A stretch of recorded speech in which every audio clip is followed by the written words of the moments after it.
Welcome to our channel, Static of the Death, where we bring you the darkest and most disturbing stories involving real crimes, true mysteries, horrifying cases, and paranormal incidents from the USA.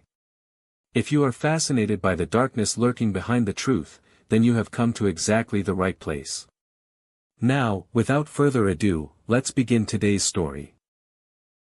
Usually when we talk about a crime scene, there is this fundamental expectation of chaos. Right, you expect a mess. Exactly. You expect the environment to reflect the violence of the event, Like a storm just blew through. Leaving broken windows?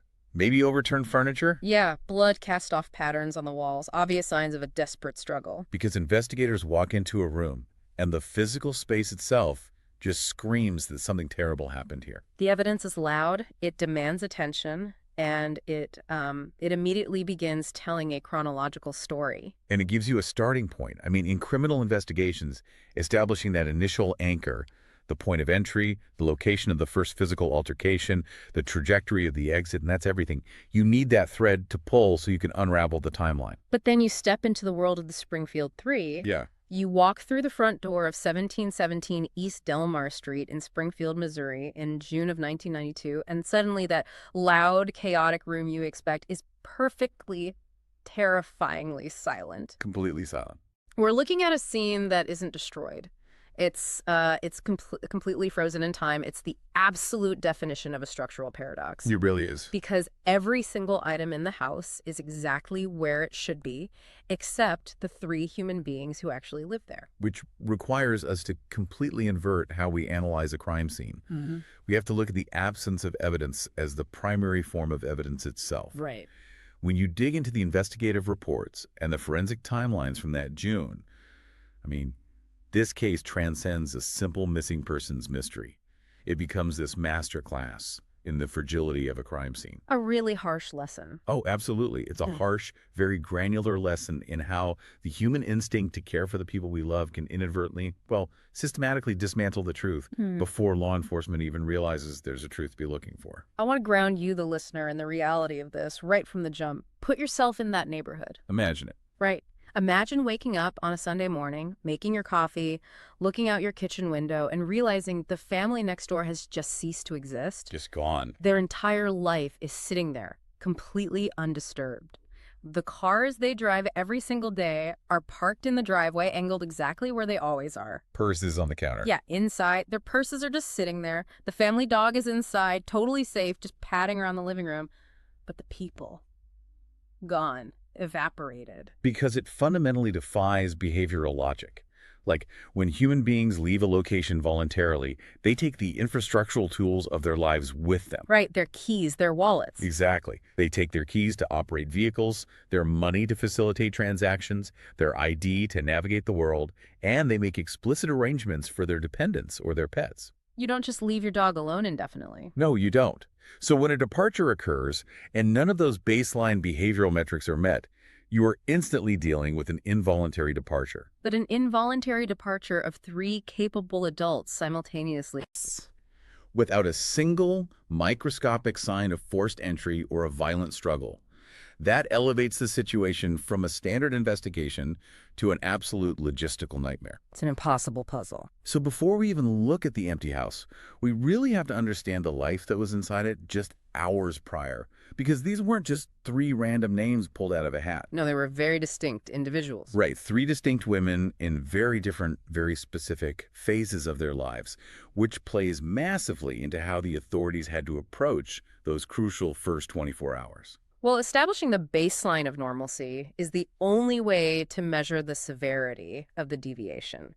You have to know what these women would normally do on a Sunday morning to understand why their absence was so instantly catastrophic. Let's start with Cheryl Levitt. She's 47 years old.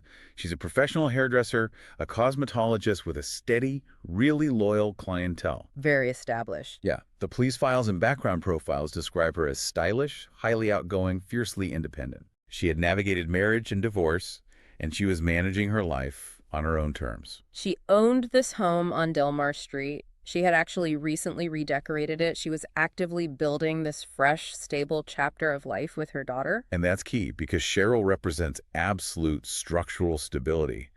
I mean, she is a mature professional with an established daily routine, financial responsibilities, a mortgage, a business to run. Right. She's the anchor of the household. And a woman with that psychological profile does not spontaneously abandon her home, her business, and her vehicle without notifying a single soul. No way. Her disappearance alone completely rules out a voluntary flight scenario. And then we look at her daughter, Suzanne Streeter, who went by Susie. She's 19 years old. Right. And we're talking about the first week of June 1992, which means she has literally just walked across the stage and graduated from high school hours before she vanishes. Such a specific time of life. Exactly. Susie is young, highly social, and standing right on the precipice of adulthood. She's got plans, a wide circle of friends, and this massive, wide-open future sitting right in front of her. And, the post-graduation window is a highly specific psychological and sociological phase. It's characterized by intense social activity, late nights, a sense of invincibility, and this is important, incredibly fluid, spontaneous plans. Yeah, they're everywhere. Teenagers in that window are bouncing from location to location, interacting with dozens of different social circles. That fluidity is crucial to keep in mind when we start dissecting the timeline of their final night. Which brings us to the third woman, Stacy McCall. She's 18 years old, one of Susie's closest friends, and she also just graduated from Kickapoo High School that same night. Right. And the background reports make a very pointed, repeated emphasis on Stacy's personality. They really stress that Stacy was remarkably responsible. Extremely reliable. She was the dependable one. Her family was adamant from the very first second she couldn't be reached that Stacy was absolutely not the kind of person who would run off, skip a scheduled plan, or disappear without calling home to check in. The psychological weight of Stacy's inclusion in this event, it really cannot be overstated. How so? Well, think about it. If investigators walk into that house and only Susie is missing, the initial law enforcement protocol in 1992 is going to heavily favor the runaway teenager theory. Oh, sure. They'd think she just took off. Right. They might assume she had a blowout fight with her mother and stormed off to a friend's house to blow off steam. Or even if it had been both Cheryl and Susie missing, maybe investigators leaned toward a sudden family emergency, like a sick relative out of stay, an impromptu road trip. Exactly. Yeah. But introducing Stacy McCall completely breaks the math on all those benign theories. It just shatters them. It does. You introduce the reliable, highly communicative friend who is completely unaccounted for, and the equation shifts immediately from a potential misunderstanding to an active crisis. Right, because Stacy wouldn't just vanish. No. Her presence, coupled with her established behavioral profile, it acted as an immediate catalyst for the authorities. It shut down those bureaucratic delays that often plague missing persons cases involving teenagers. Because her family knew with terrifying certainty that something was profoundly wrong. Yes, and that urgency forced the police to take the silent house seriously much faster than they might have otherwise. So let's trace the butterfly effect of June 6, 1992, because the sequence of events leading up to the disappearance is built on these tiny, seemingly insignificant micro-decisions. It really is. It's graduation night at Kickapoo High School. Cheryl is there in the audience watching Susie graduate. There's the typical joy, the photograph, the overwhelming energy of an American high school graduation. And afterward, the teenagers disperse into the night. They fall into that typical fluid pattern of bouncing between social engagements. Right, and there was actually a school-sanctioned, alcohol-free lock-in event that was designed specifically to keep the graduates in one safe, centralized location until morning. A very common practice. But Susie and Stacy, like a lot of 18 and 19-year-olds, they opt out of the structured event.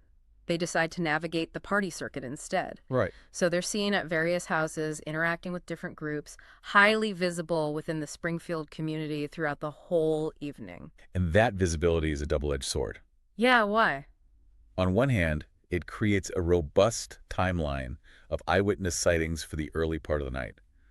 On the other hand, it means they were exposed to hundreds of potential observers. Right. Anyone could have seen them. Exactly. Exactly. Anyone at any of those parties or anyone watching the streets as they drove from location to location could have taken notice of them. And here is where the pivot happens. And it is the single detail that fundamentally complicates the entire investigation. The change of plans. Yes. Late that night, deep into the early morning hours, the concrete plan was for Susie and Stacy to sleep over at a different friend's house, Janelle Kirby's place. But when they finally arrive at Chanel's, the house is already packed. I mean, there are people sleeping on the floor, the beds are full, it's crowded and loud. The typical graduation party aftermath. Exactly. So at the very last minute, standing there in the middle of the night, Susie and Stacy make an audible. They change their plans and decide to drive back to Susie's home, Cheryl's house on Delmar Street, to sleep in a comfortable, quiet bed. And it is the most mundane logistical shift imaginable. I mean, realizing a sleepover is too crowded and opting for your own bed is a decision teenagers make constantly. Constantly. But in the context of a crime, it creates a massive analytical hurdle. Because if we logically follow that last-minute change of plans, it almost entirely rules out the idea of a pre-planned, targeted ambush at the Delmar Street house, doesn't it? It certainly makes it highly unlikely. Right, because if they only decided to go to Cheryl's house at 2 in the morning, a killer couldn't have been waiting there specifically for the girls. Doesn't this point aggressively toward a random crime of opportunity? Well, the contradiction you're highlighting is the central logistical nightmare that FBI profilers and local detectives have debated for decades. Let's break it down. Okay, let's look at the mechanics of both scenarios. If we assume this was a targeted abduction, meaning the offender specifically desired to take Susie or Stacy or both, that offender had to possess real-time surveillance capabilities. Meaning they'd have to physically follow them. Yes, they would have had to physically follow the girl's vehicle from Janelle Kirby's crowded house through the dark streets of Springfield to Delmar Street. Which requires an incredible amount of skill, right? To tail a car without being noticed by 2 alert teenagers on empty suburban roads at 2 a.m. Highly difficult, especially without modern tracking technology. You can't just drop an AirTag on their car in 1992. Right, no GPS. Alternatively, a targeted attack implies the offender had incredibly intimate knowledge of their internal social circle and was somehow tipped off, perhaps via a landline phone call, that the girls were changing their destination. Like someone at the party made a call. Possibly. But if we discard the targeted theory and assume the offender did not know the girls were going to be there, we enter the realm of horrifying coincidences. So, a burglar or a predator who only intended to target Cheryl, or maybe just target an empty-looking house. Exactly. Imagine an offender who expects to find one sleeping 47-year-old woman. Or nobody at all. Right. Maybe they expect the house to be completely empty because they know Cheryl lives alone and her daughter's out at graduation parties. Yeah. This offender breaches the house only to be suddenly confronted with 3 adults. Wow. The operational complexity of the crime just tripled in an instant, pulling off a triple abduction on the fly without making a sound, without a neighbor hearing a scream. It requires an almost unbelievable level of tactical control and psychological dominance. So, whether the offender had real-time surveillance or just possessed the terrifying ability to adapt to a vastly more complex crime of opportunity in seconds, you're dealing with a highly capable, incredibly dangerous individual. Precisely. There's no amateur version of this crime. Let's tighten the timeline then. We transition from the sprawling night of parties and driving around to a highly specific, suffocatingly narrow window of darkness. The critical window. Based on witness statements and police reconstruction, Susie and Stacy arrive at Cheryl's house on Delmar Street at approximately 2:15 a.m. on the morning of June 7th. And that 2:15 a.m. arrival is the final concrete anchor point in the timeline. We know with absolute certainty they made it inside the house. And from that exact moment, none of the 3 women are ever officially seen or heard from again. The authorities established that the disappearance had to occur between 2:15 a.m. and 7:30 a.m. Just consider the logistics of that 5-hour and 15-minute window. It's so tight. It is. Human physiology dictates that by 2:15 a.m., Cheryl Levitt was almost certainly in a deep stage of sleep. The girls arrive, likely exhausted from hours of socializing. Right. Within that tiny window, before the sun fully rises and the neighborhood wakes up, an offender enters the home, secures control over 3 separate human beings, moves them out of the house, and vanishes. Leaving the environment looking as though nothing happened. Exactly. It brings us to the morning of June 7th. This is the moment the illusion of normalcy shatters. When Janelle and Mike arrive. Yes. Janelle Kirby, the friend whose house was too crowded the night before, and her boyfriend, Mike Henson, drive over to the Delmar Street house. They had concrete plans. A water park. Right, the whole group was supposed to go to a water park that morning, and Susie and Stacy are missing in action. So when Janelle and Mike arrive, they walk up to the house and find the front door unlocked. Now, an unlocked front door in a relatively safe suburban neighborhood in the early 90s might not instantly trigger panic, but it registers as the first behavioral anomaly. It's definitely weird. Janelle and Mike step inside, and they immediately encounter what investigators call the anchor items. The immovable facts of the case. These are the physical objects that definitively prove the women did not leave of their own volition. The cars belonging to the women are parked right outside in the driveway. And inside. Inside the house, their purses are sitting out, and the investigative files note that at least one of those purses still contained a significant amount of cash. We have to look at this through the lens of victimology. I mean, 18 and 19-year-old women do not leave a house to go anywhere, not to a store, not to a friend's house, and certainly not to run away without their purses. Never.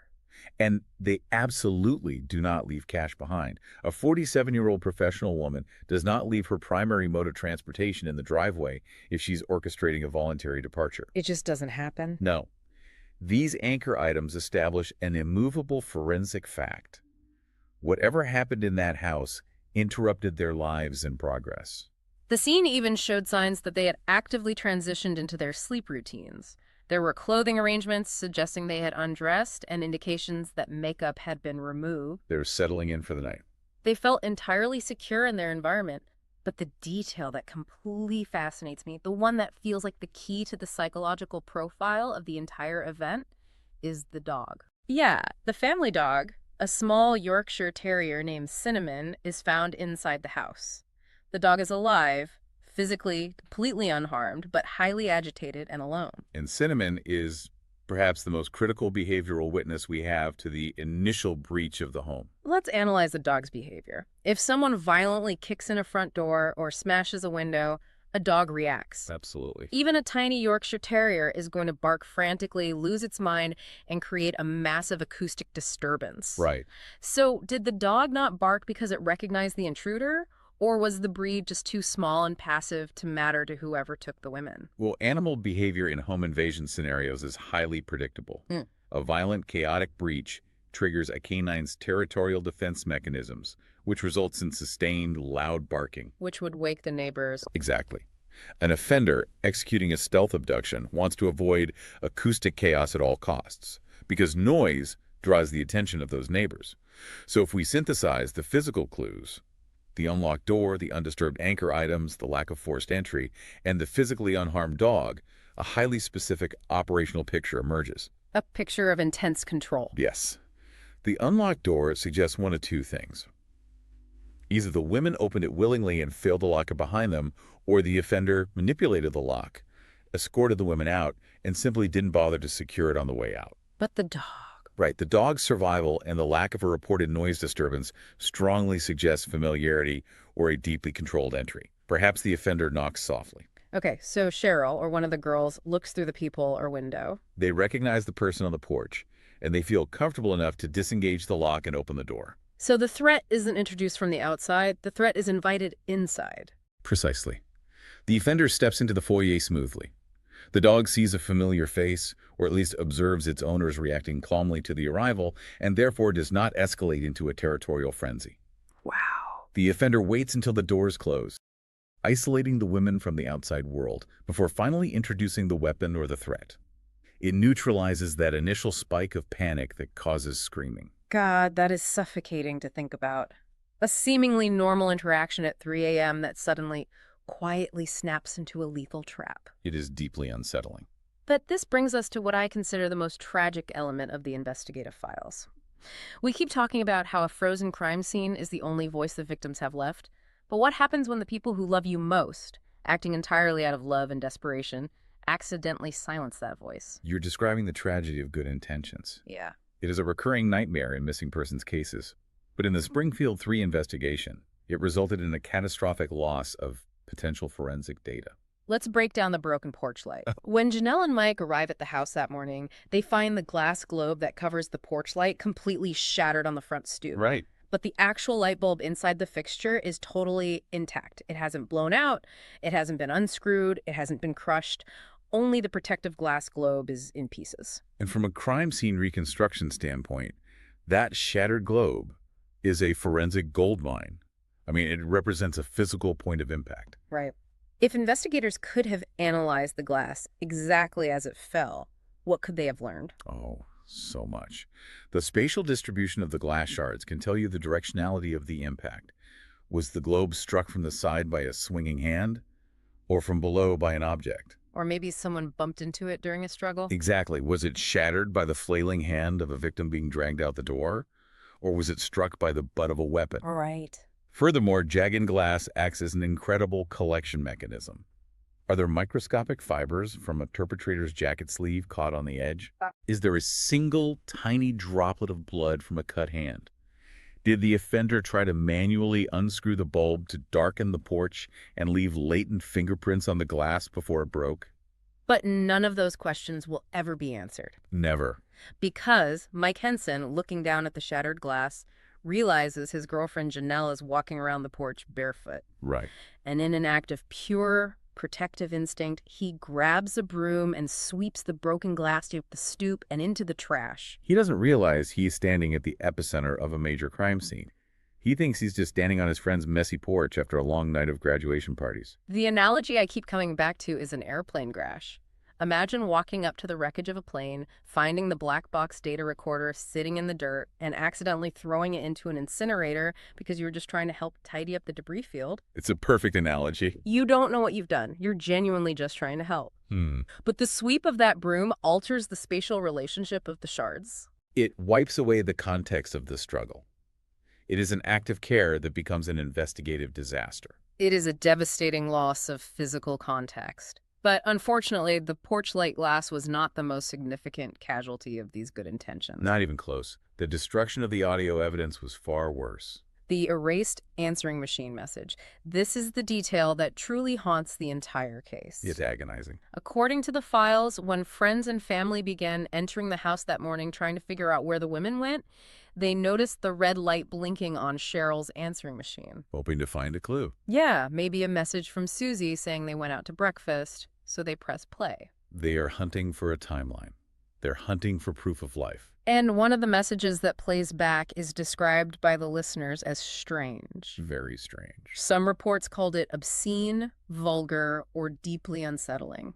There was even background context that the household had been receiving prank or harassing phone calls in the days or weeks prior. But in the sheer panic of listening to the tape, fumbling with the machine, someone presses the wrong button, and the message is accidentally erased. We really have to explain the mechanical reality of telecommunications in 1992 to fully grasp the finality of this error. Walk us through the exact mechanics, because today, if I delete a voicemail on my iPhone, I just go to my recently deleted folder and restore it. The carrier has a digital log. Nothing is ever truly gone. Right. But in 1992, domestic answering machines relied on physical magnetic microcassette tapes. Actual tiny tapes. Yes. When a call came in, a mechanical magnetic head engaged the tape, aligning magnetic particles to record the audio frequencies. When you wanted to delete a message, you didn't just send a digital command to a server. So what actually happened when they hit erase? Pressing the erase button engaged a physical mechanism that mechanically rewound the tape, while a secondary magnetic head recorded flat, absolute silence over the previous audio. It physically overwrote the magnetic pattern. Yes. There was no cloud backup. There was no digital redundancy. The telecommunications company did not keep audio recordings of private domestic phone calls. So it was just wiped. Once that magnetic tape was overwritten with silence, the audio ceased to exist in the physical universe. Think about what the FBI's audio forensics labs could have done with that tape. It's agonizing to consider. Acoustic analysis in the 1990s was highly advanced. What could they have found? Well, the FBI could have run spectrographic analysis on the voice to determine regional dialects, age, or physical characteristics of the caller. They could have isolated background noise. Was there a specific hum of a factory in the background? Oh, like traffic sounds. Exactly. The sound of traffic on a wet road, the cadence of a specific type of engine, all of that atmospheric data, the killer's potential voice, the specific nature of the threat, was magnetically wiped clean in a fraction of a second. Just completely gone. And then you compound the swept glass and the erased tape with the sheer volume of foot traffic. Oh, the foot traffic. By the afternoon, the house is swarming. Friends, family, concerned neighbors, they're all terrified.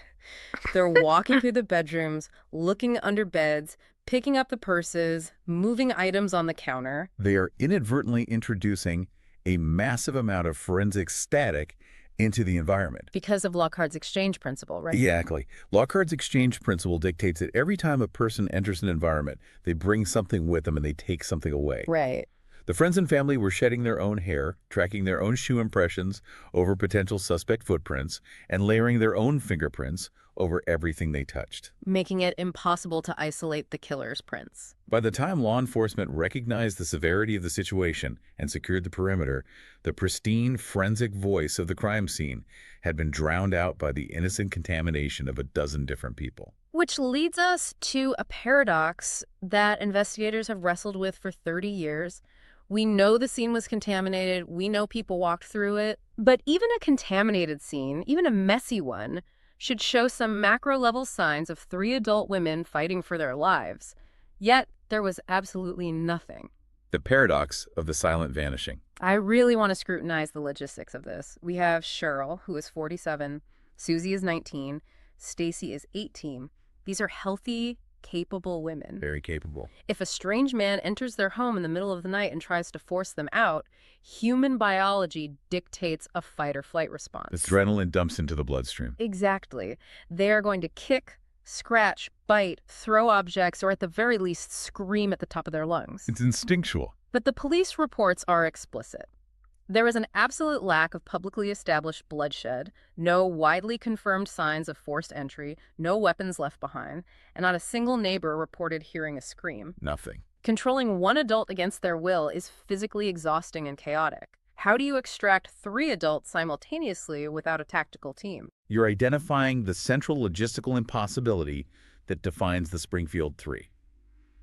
If we look at the lack of physical destruction, we have to deduce what mechanisms of psychological and physical control are required to bypass that human fight-or-flight response. Right. How do you keep them quiet? There are really only 3 viable theories of control that fit the silent physical evidence. Let's explore them. If we rule out the familiar face theory we discussed earlier, where the women let their guard down because they knew the person, what's the second option? If the offender was a complete stranger. Yeah. How do they maintain total silence? The second option is the blitz attack or gunpoint theory. This assumes the offender gains entry quietly. Perhaps the girls forgot to lock the door at 2:15 a.m., or the offender was highly skilled at lock manipulation. Okay, so they're inside. Enters, locates the sleeping or resting women, and introduces an instant, overwhelming lethal threat before their brains can even process the intrusion. A gun. A firearm is the only logical tool here. You cannot control 3 people with a knife. You can only stab 1 person at a time, giving the other 2 a chance to run or scream. But holding a gun on 3 separated people in a dark house still feels precarious. If you look at one, the other can run. That is where the psychology of compliance through proxy threat comes into play. Proxy threat. What does that mean here? The offender doesn't just point the gun. He weaponizes their love for one another. You point the firearm directly at Susie, and you tell Cheryl, if you make a single sound, if you try to run, I will pull the trigger and kill your daughter right in front of you. Oh my God, you paralyze them with the threat to the other person. Precisely. Cheryl Leva is not going to fight back or scream if she believes it will result in Susie's immediate execution. And Stacy. Stacy McCall is not going to bolt for the door if it means abandoning her best friend to a gunman. The offender leverages their profound interpersonal bonds to force total, silent compliance. That makes horrifying sense. He marches them out of the house, into the driveway, and into a waiting vehicle, without a single scream being uttered, because screaming means death for the person standing next to them. That is deeply chilling. It requires a cold, calculated understanding of human psychology. But even with a firearm, managing 3 adults in a fluid situation, moving them through doorways, getting them into a car, it still feels incredibly difficult for a lone attacker to do without making a mistake.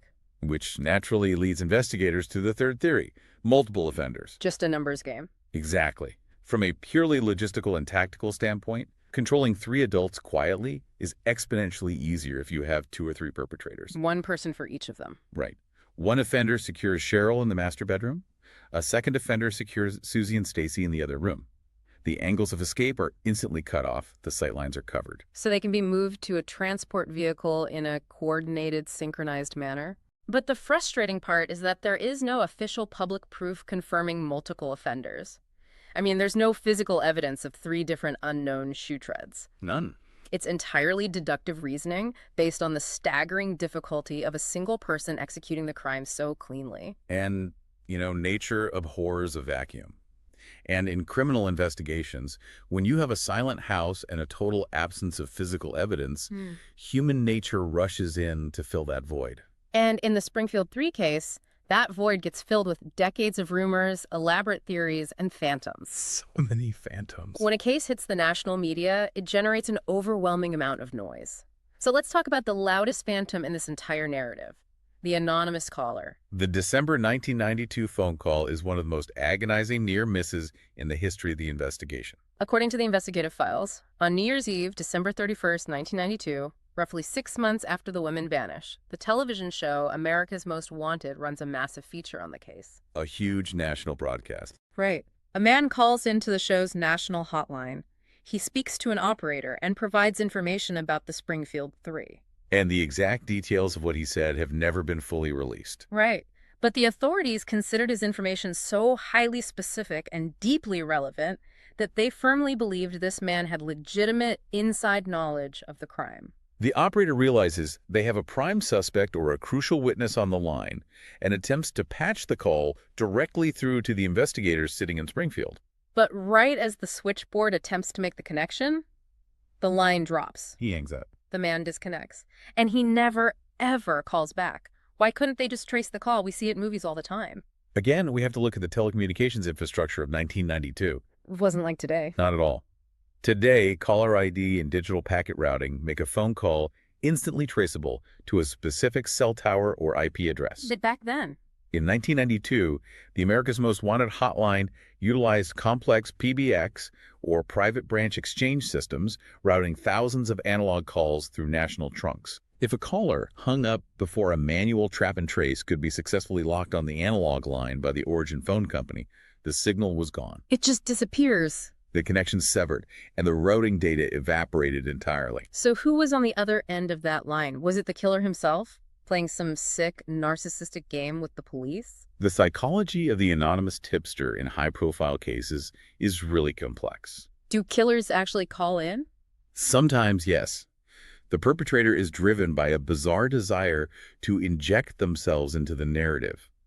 They want to experience the thrill of proximity to law enforcement, to taunt them with clues, or to exert secondary control over the investigation. What's the other option? Alternatively, it could have been an accomplice, a secondary player who helped dispose of a vehicle or dig a hole, who couldn't bear the crushing psychological weight of the secret, but was too terrified of the primary offender to fully identify themselves. Or it was an incredibly elaborate, cruel hoax by someone who guessed a lucky detail. Sadly, that's always a possibility.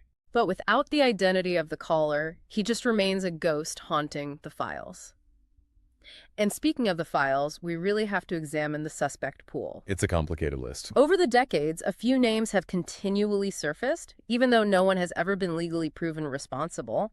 The first major name is Robert Craig Cox. Cox presents a highly compelling, yet deeply problematic profile. He was a convicted kidnapper and robber. Yes, he had an established history of violent, controlling behavior toward women, and crucially, he was confirmed to be living in the Springfield area at the exact time of the disappearance. So he certainly has the geographical proximity and the violent resume.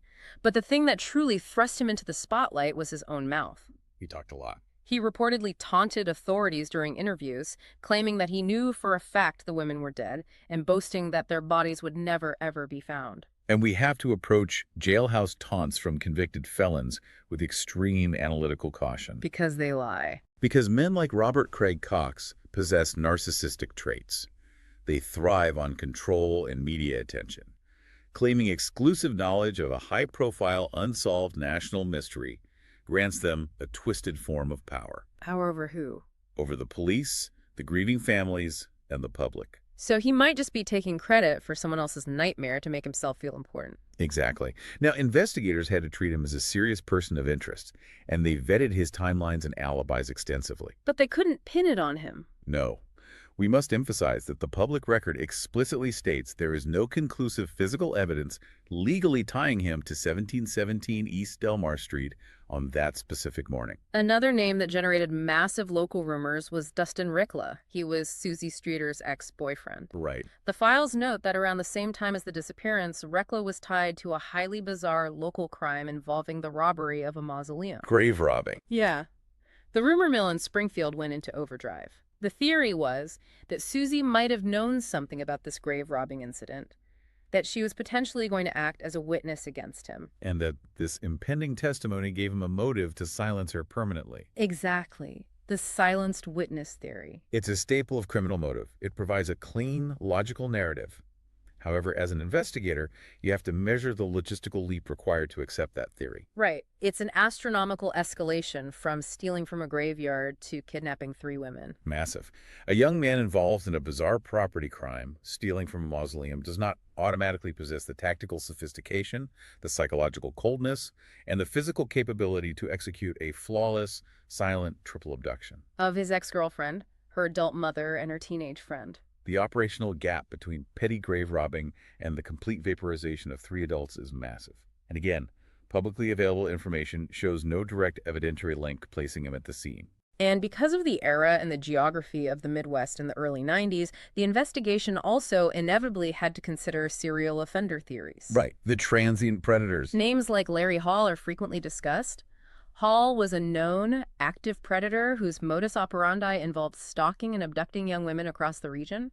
The theory posits that a roaming predator like Hall might have been passing through Springfield, perhaps saw the highly visible teenagers driving around on graduation night, Followed them back to the Delmar Street house. and waited for his moment. But just like Cox and Rekla, investigators lack the physical anchor.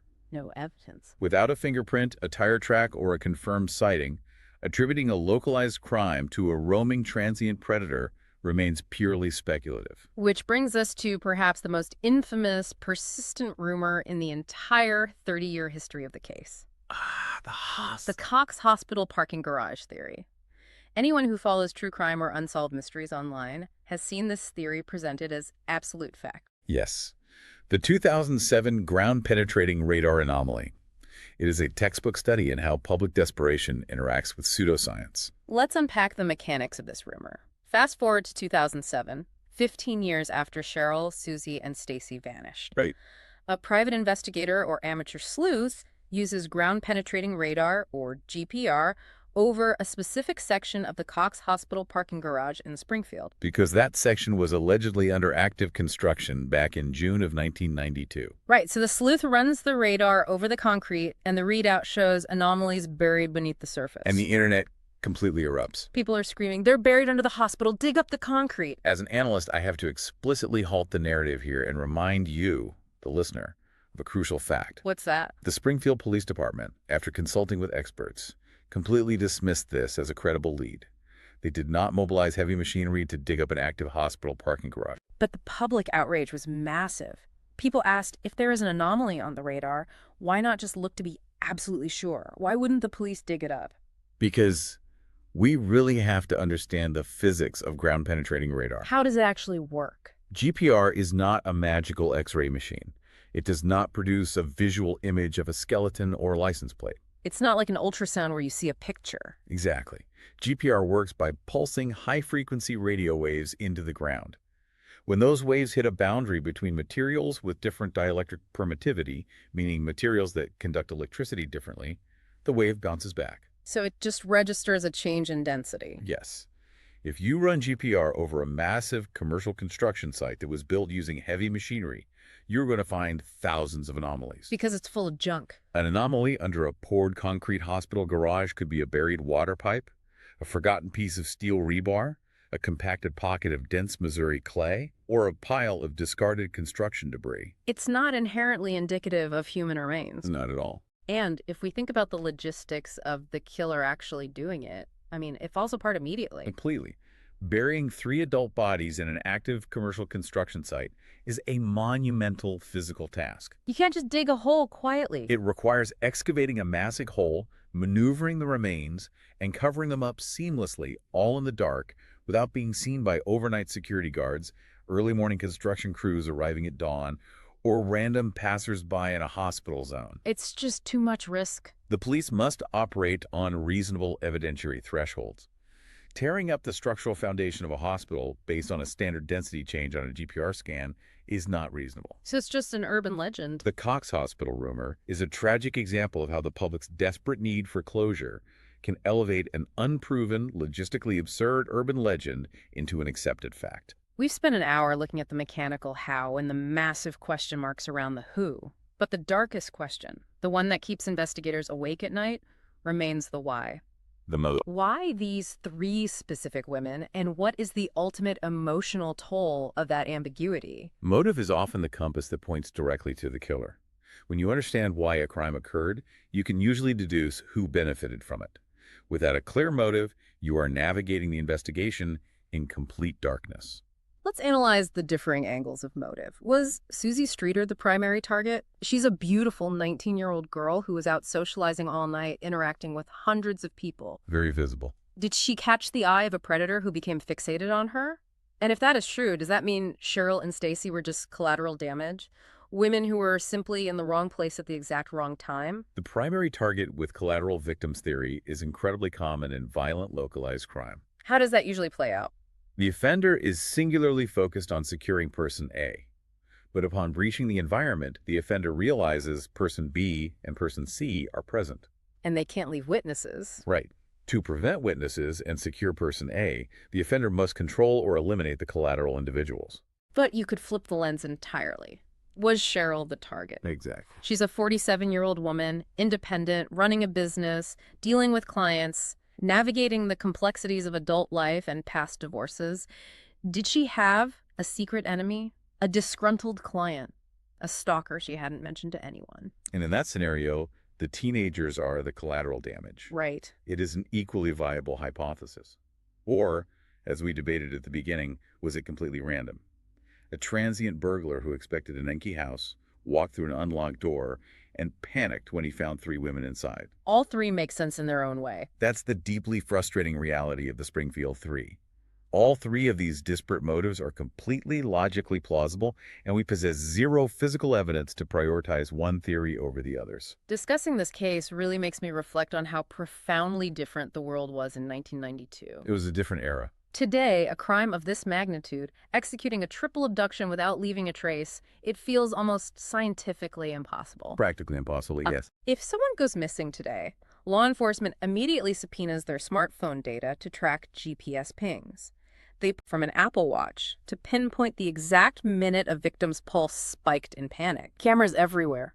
Every second house in a suburban neighborhood has a Ring doorbell camera monitoring the street. Modern vehicles have integrated tracking. The digital footprint we all leave behind is massive and unavoidable. The technological landscape is shifted entirely. In 1992, you could literally vanish into the dark. If a human being did not see you with their own eyes and report it, you were a ghost. The lack of digital infrastructure, the reliance on analog technology like that erased microcassette tape, it allowed predators a level of operational anonymity that is incredibly difficult to achieve in the modern surveillance state.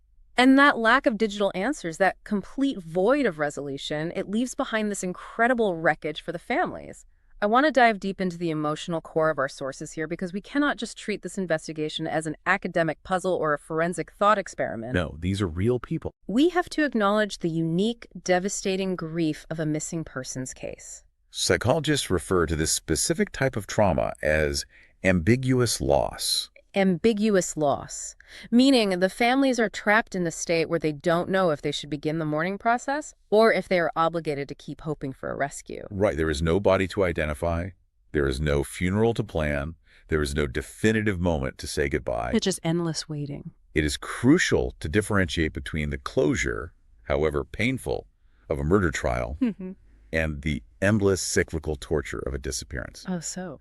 When a family loses a loved one to a confirmed homicide, it is a catastrophic emotional trauma. But that trauma has a defined boundary. You know what happened? There is physical evidence, there is a body to lay to rest with dignity. Eventually there is an investigation, an arrest, a trial, and a verdict. The narrative has a conclusion. But with a disappearance. The trauma never stops cycling. The wound cannot heal because it is reopened every single day. Every phone call. Every time the phone rings late at night, the family's heart stops. wondering if it's the tip that breaks the case. Every time unidentified remains are found in a wooded area in a neighboring state, the families wait in agonizing limbo for dental records to be compared. The legal documents in this case note that in 1997, 5 agonizing years after that Sunday morning, Cheryl Levitt and Susie Streeter were legally declared dead in a Missouri courtroom. Just imagine the psychological toll of that. Waiting 5 years and then being forced to walk into a sterile courtroom and legally state that you believe your mother or your daughter is dead, simply to settle estates, close bank accounts, and try to force some semblance of forward momentum in your life. It's heart-wrenching. But even then, the case isn't truly resolved. Stacey McCall's family, in particular, has lived in this brutal, agonizing limbo for decades. And that limbo is constantly punctuated by the cruelty of the unknown. The hoaxes. Yes, it is punctuated by malicious hoaxes, by armchair detectives proposing hurtful and baseless theories online, by false hope generated by things like the Cox Hospital radar anomaly. It's psychological torture. It is a form of psychological torture that is profoundly difficult for anyone outside of that specific nightmare to truly comprehend. As we bring this deep dive to a close, let's briefly look back at the abyss we've been staring into for the past hour. Okay. Think about the remnants of that June morning at 1717 East Delmar Street. 3 cars sitting quietly in the driveway, baking in the summer sun. The purses resting casually inside on the counter. The dog. The little dog, Cinnamon, waiting anxiously by the door for owners who would never walk back through it. The broken glass of the porch light swept neatly and cleanly into the trash. The blinking red light. Yes, the blinking red light of an answering machine, holding a mechanical tape that was accidentally wiped out of existence. And beneath it all, the silence. The silence is the loudest, most defining element of the Springfield 3. I would love for you to give us one final thought on that. Building on the psychological profiles, the forensic limitations, and the logistics we've explored today, what is the ultimate takeaway for you when you look at this case? Well, I want to offer a final, perhaps haunting, conceptual framework based on everything we've analyzed. Okay.